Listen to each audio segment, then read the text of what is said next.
Bonjour Christophe Dansette. Bonjour Philomé. Emmanuel Macron en Angola, donc l'accent est mis sur les relations économiques entre Paris et Luanda.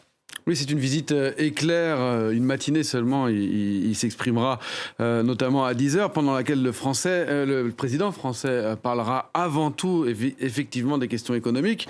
On s'en doute peut-être pas, mais la France est l'un des tout premiers investisseurs en Angola. Les entreprises françaises sont même le premier employeur étranger dans le pays, plus de 10 000 emplois, avant tout, il faut le dire, dans le secteur pétrolier et parapétrolier, avec Total Energy, bien sûr, qui est présent dans le pays depuis très exactement 70 ans et emploie plus de 1100 personnes dans des exploitations pétrolières principalement, mais aussi dans des exploitations d'énergie renouvelable comme le solaire qu'on voit ici dans le sud du pays sur la carte.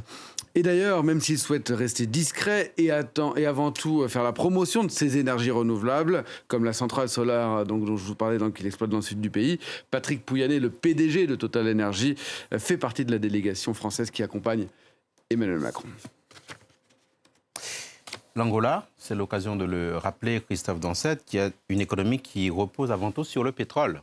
Grâce à des gisements qu'on a vus sur la carte au large de ses côtes, que Total Energy exploite en partie, mais aussi d'autres groupes, le pétrole représente 40% du produit intérieur brut de l'Angola, mais plus de 90% de ses exportations, ses productions pétrolières, dépassent désormais celles du Nigeria, et donc l'Angola est devenu premier producteur de pétrole d'Afrique, avec un peu plus d'1,2 million barils par jour. Et si le gouvernement compte garder cette place de leader, de nouveaux gisements viennent notamment d'être découverts au large des côtes de l'Angola, exploités par l'américain ExxonMobil. Il souhaite aussi diversifier davantage son économie afin d'être moins dépendant du tout pétrole.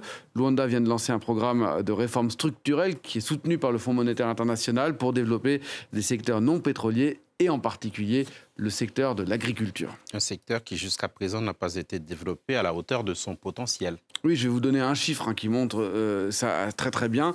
Il y aurait en Angola, selon l'Agence française de développement, environ 35 millions d'hectares de terres arables disponibles. Et sur ces 135 millions d'hectares, seuls 6 millions ont été cultivés réellement en 2021. L'Angola, c'est donc très peu. L'Angola importe la quasi-totalité de ses produits de base, qui est un réel paradoxe, car le climat est extrêmement favorable à l'agriculture. Il y a beaucoup d'eau, il y a beaucoup de soleil. Les raisons de cette exploitation, en fait, de cette sous-exploitation, elles sont historiques. Après l'indépendance de 1975, il y a des généraux qui ont mis la main sur d'immenses exploitations qui étaient détenues jusqu'alors par des colons portugais. Le problème, c'est qu'ils ne savaient pas réellement comment exploiter ces terres et qu'ils ont cherché ensuite à les revendre, ce qui n'ont pas réussi. Alors aujourd'hui, le gouvernement s'empare du sujet et souhaite faire venir de nouveaux investisseurs, en particulier venus de l'étranger. Et parmi ces investisseurs, il y a la France. Oui, d'où la visite aujourd'hui d'Emmanuel Macron et son discours tout à l'heure à 10h. À l'Élysée, on explique qu'avant même le pétrole, c'est le développement de cette filière agricole qui intéresserait les entreprises françaises. Une importante délégation du MEDEF, le patronat français, est présente aujourd'hui à Luanda. Elle y voit des potentiels dans l'exploitation de grandes cultures comme le blé, le soja, le maïs, mais aussi les fruits et les légumes. On le voit sur ces images, la culture de bananes notamment, l'élevage de bovins ou encore même la filière laitière. Alors il y a un dispositif français de financement nouveau qui va être lancé aujourd'hui, ciblé avant tout sur le secteur agricole et agroalimentaire. Il sera lancé à l'occasion de cette visite d'Emmanuel Macron. Et même si c'est peut-être plus difficile pour les entreprises françaises d'être présentes en Angola ou dans d'autres pays, que dans d'autres pays d'Afrique de l'Ouest, avant tout pour des problèmes de langue, on parle portugais et non français en Angola, mais aussi pour des raisons de climat des affaires pas toujours très favorables.